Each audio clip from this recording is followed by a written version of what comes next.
ছাত্ৰ-ছাত্ৰীসকল, আজি তোমালোকৰ অসমীয়া সাহিত্যৰ চয়নিকাৰ মানৱ বন্দনা নামৰ কবিতাটি আলোচনা কৰিবলৈ লৈছোঁ। মানৱ জীৱনৰ ওপৰত ৰচিত উদাৰ মানৱতাবাদ প্ৰকাশ পোৱা মানৱ বন্দনা কবিতাটিৰ মাজেদি কবিৰ মানৱ সেৱাৰ মনোভাৱ অতি সুন্দৰভাৱে প্ৰকাশ পাইছে।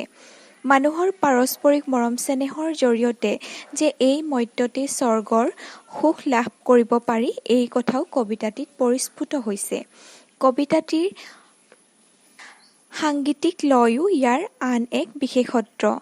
মানুহৰ শ্ৰেষ্ঠত্ব প্ৰতিপন্ন কৰাটোৱেই কবিতাটোৰ ঘাই উদ্দেশ্য। এতিয়া আহা আমি এতিয়া মূল কবিতাটোলৈ যাওঁ। মানৱ বন্দনা।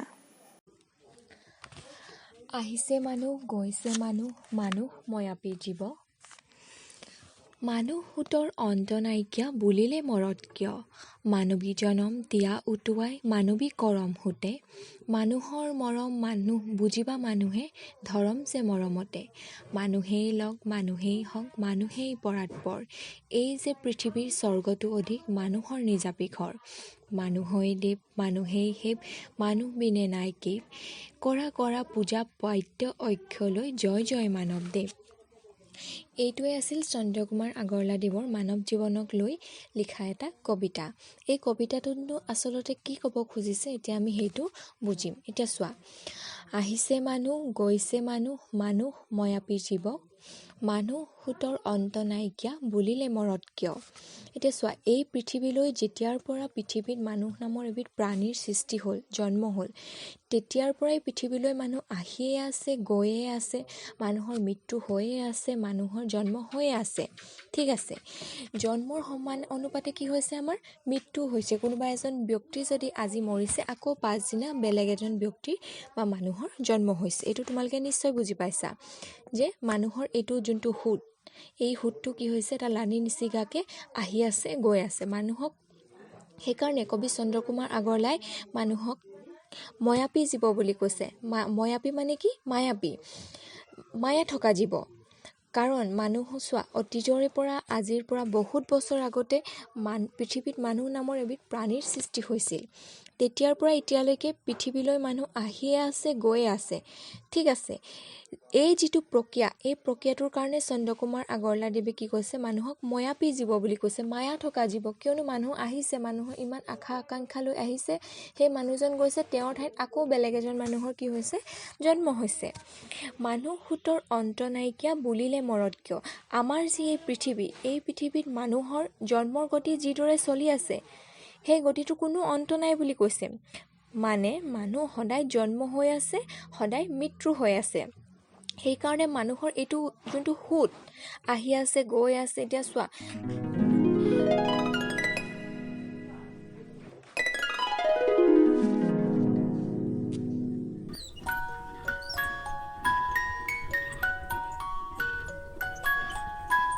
এতিয়া চোৱা, মানুহৰ যোনটো জন্ম মৃত্যুৰ প্ৰক্ৰিয়া, সেই প্ৰক্ৰিয়াটোৰ কি হৈছে, যোনটো সুত বুলি কৈছে, নৈ সুতটো জানো এৰ খাই যায়, নৈ এখন কি হয়, বৈ গৈ থাকে, হয়নে নহয়। সেই তেনেকৈ মানুহৰো এই কোনোবা এজন যদি জন্ম হৈছে, ই আকৌ কোনোবা এজনৰ মৃত্যু হৈছে। ই এটা চিৰপ্ৰবাহমান গতি, মানুহৰ আগমন ঘটিয়ে আছে।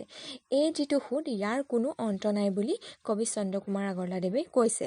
মানৱী জনম দিয়া উটুৱাই, মানৱী কৰম সুতে। মানুহৰ মৰম বুজিবা মানুহে, ধৰম যে মৰমতে। তাৰ মানে কি, তাৰ মানে হৈছে কি, আমাৰ এই যে মানৱ জীৱন, এই মানৱ জনম, এই জীৱনটো আমাক চন্দ্ৰকুমাৰ আগৰৱালাদেৱে মানুহৰ কাৰ্যকলাপৰ হকে কাম কৰিবলৈ কৈছে, মানুহৰ কল্যাণৰ হকে কাম কৰিবলৈ কৈছে। মানে কি, মানৱী জনম দিয়া উটুৱাই, মানৱী কৰম সুতে। মানুহৰ জনমটো মানুহৰ কামতেই উৎসৰ্গা কৰিবলৈ কৈছে, মানুহক সহায় কৰিবলৈ কৈছে। আমি যদি ইয়াক সাধাৰণ অৰ্থত ক'বলৈ যাওঁ, চোৱা, মানুহৰ মৰম বুজিবা মানুহে, ধৰম যে মৰমতে। তাৰমানে মানুহক ভাল পোৱাতকৈ পৃথিৱীৰ আৰু কোনো ধৰ্ম নাই। ঠিক আছে, যদি কাৰোবাক পূজা কৰিবৰ মন গৈছে, মানুহক পূজা কৰা। আমি যদি এতিয়া নিজৰ বুজা পৰাৰ ফালৰ পৰা চাবলৈ যাওঁ, এনেকুৱা মানে মানুহৰ মৰম, দুখ, যান্ত্ৰণা এইবিলাক বুজিবলৈ মানে কবিতাটিত চন্দ্ৰকুমাৰ আগৰৱালাদেৱে কৈছে।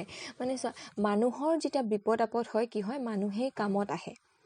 সেইকাৰণে কৈছে যে মানুহে এই পৃথিৱীখনলৈ আহি মানুহৰ কথা চিন্তা কৰিব লাগিব।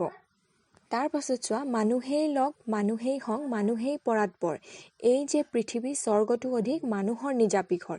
এই পৃথিৱীত মানুহৰ সহায় কৰিবলৈ কেৱল মানুহেই আছে। সেইকাৰণে কবি চন্দ্ৰকুমাৰ আগৰৱালাই মানুহেই হং মানুহেই লগ মানুহেই পৰাৎপৰ বুলি কৈছে। মানে মানুহেই মানুহৰ বাবে। যিধৰণে চোৱা এতিয়া ভূপেন হাজৰিকাদেৱে কি লিখি থৈ গৈছিলে গীতটো, মানুহে মানুহৰ বাবে যদিহে অকণো নাভাবে ভাবিব কোনেনো কোৱা। ঠিক সেই গানটোৰ দৰে এতিয়া কৈছে যে মানুহে সদায় মানুহৰ কাৰণে জীয়াই থাকিব লাগে। চন্দ্ৰকুমাৰ আগৰৱালাদেৱেও এইটোকে কৈছে যে যেতিয়া মানুহে মানুহৰ বাবে কাম কৰি উঠে, ইজনে সিজনক সহায় কৰে, ইজনে সিজনক কষ্ট দুখ সুখ হাঁহি বেদনা এইবোৰত লগ দিয়ে, তেতিয়া কি হৈছে পৃথিৱীখন স্বৰ্গতকৈ অধিক মানুহৰ নিজাপি ঘৰ হ'ব বুলি কৈছে।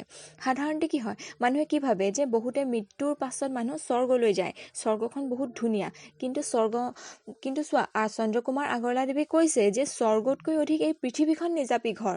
মানে স্বৰ্গটো অধিক, কিয়নো যদি আমি মানৱ জীৱনৰ কৰ্তব্যসমূহ নিয়মমতে কৰি যাওঁ, মানুহৰ কথা ভাবোঁ, সহায় কৰোঁ, তেন্তে তাতকৈ ভাল লগা কথা আৰু একো হ'বই নোৱাৰে। স্বৰ্গতকৈও ভাল, কিয়নো আমি স্বৰ্গটো এটা কি হৈছে আমি এটা কল্পনাহে কৰি লওঁ যে মৃত্যুৰ পাছত মানুহে ভাল কাম যদি কৰে স্বৰ্গলৈ যায়। এতিয়া কি সেই স্বৰ্গখন আমি কি হয় জীয়াই থাকোঁতেই পাব লাগিব। আমি এই পৃথিৱীতে সেই স্বৰ্গখন গঢ়ি তুলিব লাগিব। আৰু সেই স্বৰ্গখন কেতিয়া গঢ়ি উঠিব, যেতিয়া আমি মানুহে মানুহক সহায় কৰিম।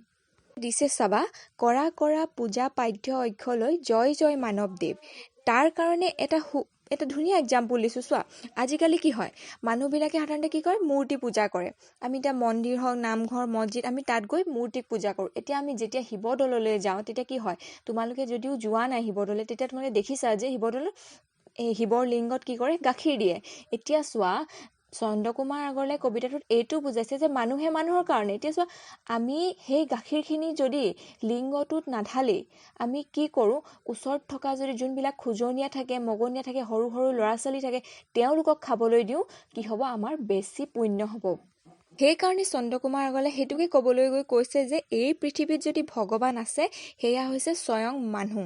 সেইকাৰণে কি কৈছে আমাক কাক পূজা কৰিবলৈ কৈছে কবিয়ে, মানুহক পূজা কৰিবলৈ কৈছে, মানুহক সহায় কৰিবলৈ কৈছে, মানুহৰ লগত মানুহক মিলি জুলি থাকিবলৈ কৈছে। এতিয়া মানৱ বন্দনা মানে তোমালোকে চোৱা নামটোতে আছে মানৱ বন্দনা। বন্দনা কৰা মানে কি আমি পূজা অৰ্চনা কৰা।